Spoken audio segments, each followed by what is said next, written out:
Hello, fellow adventurers. This is the RPG Crawler back with some RPG-related news. This time only tangentially RPG-related. As of Monday, the 3rd of August, 2015, the massive clusterfuck of legal problems that have been revolving around the whole Dungeons & Dragons movie idea has been resolved. A deal has been worked out between Sweetpea Entertainment, Warner Brothers, and Hasbro regarding the next Dungeons & Dragons movie. It is too early to tell more details than the bare minimum. It will be apparently set in the Forgotten Realms, produced by the Lego Movies' Roy Lee, and already a script has been written by David Leslie Johnson of Wrath of the Titans. I guess they are out of the gate running on that. I have no idea as to anything else. It's just, Forgotten Realms, Dungeons & Dragons, and those fans of D&D may want to take a look at it whenever, or keep an eye on it for whatever it goes, whatever goes on with it. I personally am only moderately excited. My excitement has been dampened by the history of D&D movies, ranging from that god-awful first one to the marginally more enjoyable sci-fi direct-to-cable sequels. The other Hasbro properties that have been produced into movies, not exactly building my hopes up either, but we will see what goes on. If somebody knows what they're doing, they may do good, but there is a fundamental problem with converting something like Forgotten Realms into a movie as opposed to, say, something like Transformers or something like The Lord of the Rings. Transformers, The Lord of the Rings, that sort of thing. You have a single voice telling you what or a single, not necessarily a single voice, but a single unified vision of the world produced and presented to you by either an individual or a company or whatever. This is how you expect it to look. This is how you expect the lore to go. This is how you expect the characters to act. The problem with something like Forgotten Realms is that it has been introduced over the years by thousands of individual dungeon masters, interpreting the world in their own way and presenting it to their group in their own way. So they have to figure out some way to not only produce a unified vision of how the Forgotten Realms works.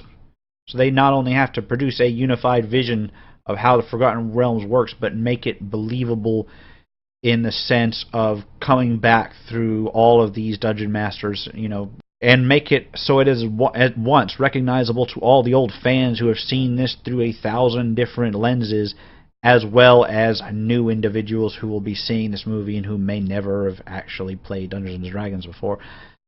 Now, there have been unified visions of the Forgotten Realms produced in the past. The Infinity Engine games, the online role-playing games, the Neverwinter Nights games. The problem with that is that what vision are they going to present? Is it going to be the old-school medieval fantasy kind of classic from the older Baldur's Gate era stuff?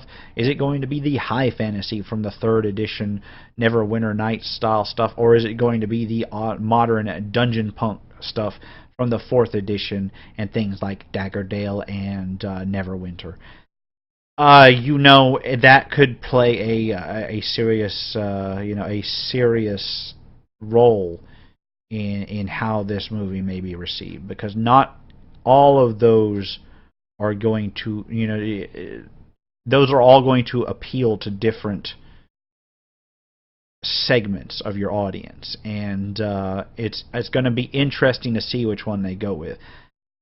I haven't played a lot of 5th edition Forgotten Realms. I hope, I mean, even saying that, going in blind, I hope they follow the Forgotten Realms stuff from the 5th edition, if only to maintain a forward, a kind of forward momentum with the new edition stuff. Tie a lot of that stuff in, and they'll be good to go. I mean, if only from a sales standpoint. As I said, this is only barely RPG related. I will try to produce links in the description below to the Material on N-World and related sites regarding this long-standing screw up of a legal problem. This leads me to discuss the old Dungeons and Dragons movies. Now, there have been 3 that I know of, plus that god awful Dragonlance one. They were produced by different people. Or the Dragonlance one was produced by different people, but it's not exactly shaping my hopes up high. The first movie, the first Dungeons and Dragons movie, was apparently atrocious for a reason, and that reason is that they had to rush it out to meet some arbitrary deadline before the rights were taken away. I have to admit, the second and third movies were much better. My favorite is the second movie, The Wrath of the Dragon God 1, because it harkens back to a lot of old first edition modules. Finding the Easter eggs in that movie is at least as fun as watching the pretty poor acting. They were low budget movies. You can't expect much, but damn, if I listen to the throwback calls to the callbacks to the old modules, that was just fun as hell. The fourth edition movie, the Book of All Darkness, that was the third movie in the series. A little less. I liked it a little less, and this is not because of any faults of the movie itself. They actually did a damn good job presenting 4th edition as 4th edition is.